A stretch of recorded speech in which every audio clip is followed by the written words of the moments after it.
Muito bem, então assim, por que o advogado precisa entender o Pix, né? De uma certa forma, eu já falei algumas coisas, mas para a gente sistematizar exatamente isso, antes da gente entrar efetivamente na regulamentação do Pix, por que é importante? Então vamos lá para a nossa tela, né? Primeiro, então o Pix foi lançado, já falei isso com vocês, o sistema de pagamento instantâneo, né, ou praticamente instantâneo, criado pelo Banco Central, e a resolução BCB número 1 de 2020.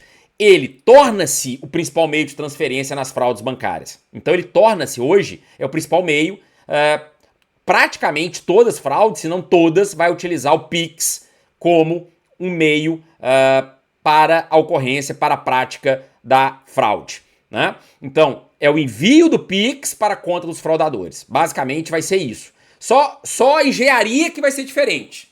Só os gatilhos que vão ser um pouco diferentes, né? Por isso que a gente tem vários tipos de golpes. Mas o meio, de uma certa forma, vai ser um Pix para a conta dos fraudadores. Por quê? Um dinheiro instantâneo que cai na conta deles, ou de laranjas, e eles retiram esse dinheiro rapidamente para evitar o rastreamento. Então, nós advogados, se o Pix é o meio da fraude, é o meio que eles usam para a realização da fraude, nós precisamos entender isso. E vamos precisar entender, nós vamos falar disso, sobre os participantes. Porque existem participantes no fluxo do Pix. Por exemplo, o banco pagador, o banco recebedor, né, que é o banco destinatário, né? Quem é o pagador, quem é a pessoa que pagou, quem é a pessoa que recebe, né? E mais recentemente, os que a gente chama, e fiquem tranquilos, tá? Que é a questão do ITP, né? Que é o indicador de transação de pagamento. Então, nós vamos entender também qual figura é essa. Pode ser que numa relação do seu cliente tenha havido uma ITP. E você nem sabia o que é isso.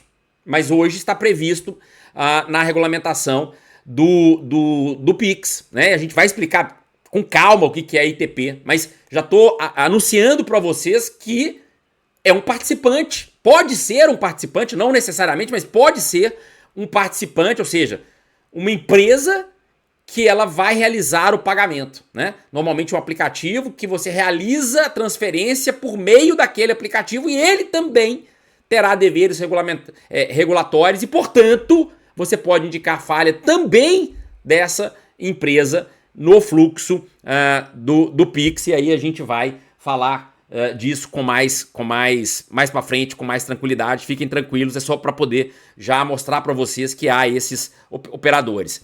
Então, a análise da fraude, ele não vai se limitar só a verificar se houve autorização ou não da transferência.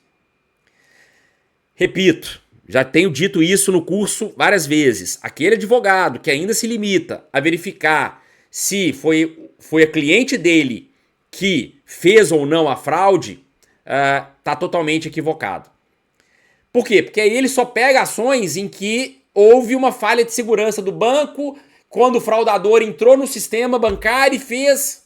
Mas hoje não é mais assim. A grande maioria das fraudes é a fraude da confiança, mais um gatilho de urgência em que o próprio cliente, o próprio consumidor realiza a transferência. Então hoje a pergunta não é mais quem fez a transferência, a pergunta é qual falha ocorreu nessa transferência. Ainda que tenha sido feita pelo consumidor. Foi vazamento de dados? Foi porque não analisaram que supostamente tinha uma fraude ocorrendo? Foi porque não analisaram a documentação na abertura dessa conta que foi utilizada para a fraude? Enfim, nós temos vários canais ali de análises para essa questão.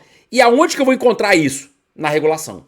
Então, é o cumprimento desses deveres regulatórios dos bancos que eu preciso conhecer para poder, no caso concreto, em cada tipo de fraude, poder apontar qual foi a falha regulatória. E uma vez havendo a falha regulatória, ou o banco ou instituição financeira não demonstrando que não houve a falha, né? Lembrando da inversão Ope Legis, caracteriza o defeito do serviço, caracterizando o defeito do serviço, haverá responsabilidade. Então, essas normas do Banco Central, eles vão prever em obrigações, deveres de prevenção, de prevenir fraudes, de monitoramento dessas fraudes e de combate. Então, o que a gente precisa aqui é, de maneira estratégica, didática, entender quais são. E uma vez de posse delas, são armas que nós temos, nós advogados, para utilizar no processo judicial. A ideia desse curso é dar esse armamento através das regulações para que você utilize no seu dia a dia e utilize nas suas ações judiciais. Então, 2 exemplos, né, que nós temos que é muito mais conhecido, mas tem outros. Por exemplo, o bloqueio cautelar, entender como é que funciona o bloqueio cautelar, entender como é que funciona o mecanismo de devolução, né, o MED, como é que isso funciona, que foram institutos que foram criados a partir das fraudes. No mesmo momento em que surge o Pix e que as fraudes surgem, ou se... Não que não tinham fraudes, né? A gente já falou sobre isso, mas que as fraudes se amontoaram e se aceleraram, né? A ocorrência das fraudes, vão surgir mecanismos de prevenção, de combate. E esses mecanismos, 2 deles, que nós vamos abordar mais estrategicamente, é o bloqueio cautelar e o mecanismo especial de devolução.